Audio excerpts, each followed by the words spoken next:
আমি ওর এন বন্ধু ভালোবাসছি, বাট ওই তো জানে না, যে আমার এন বন্ধু ভালোবাসছি, বুঝছ না?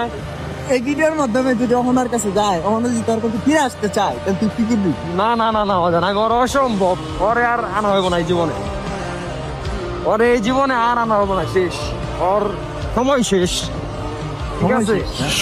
ওর সময় শেষ, ওর আমি এন বন্ধু ভালোবাসি, ওর সময় শেষ হয়ে গেছে গা। ঠিকই, কিন্তু ফিরে পেতে চাস না, নাই তো? এটাই তো না, ওর এরকম ভালোবাসা আমার দরকারই নাই, একতরফা ভালোবাসা আছে না বাবা, আমি ওর লগে একতরফা ভালোবাসা করি, ওরে ভালোবাসার পরে দিকে আজ পর্যন্ত আর অন্য কোনো একটা মেয়ের ভালো লাগে না আমার, কেন লাগে না এটা আমি বলতে পারলাম না ভাই।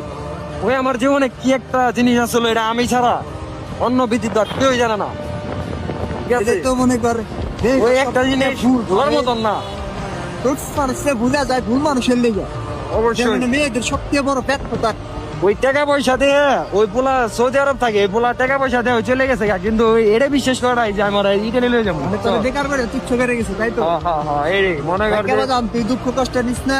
না কারণ এটাছে পুরুষ মানুষ কখনোই বেকার থাকে না। না পুরুষ কখনোই বেকার থাকে না। ওর 8 বা 10 বছর পর বা 5 বছর পর সে কিন্তু প্রতিষ্ঠিত হবে, কিন্তু মনে যে চিত্র লাগাই দেওয়া যায় যে আরেকটা প্রতিষ্ঠিত পোলার জন্য আমাদের মতো বেকার পোলা পান ছাইরা যায়, মানে আমাদের একটাই কথা যে ওদের জন্য আমরা খারাপ হয়ে যাম এমনটা কিন্তু না। না আমরা ওদের দেখাই দিব যে যে দেখ তোর কাল দিকে কারে ছাইরা গেছিলি,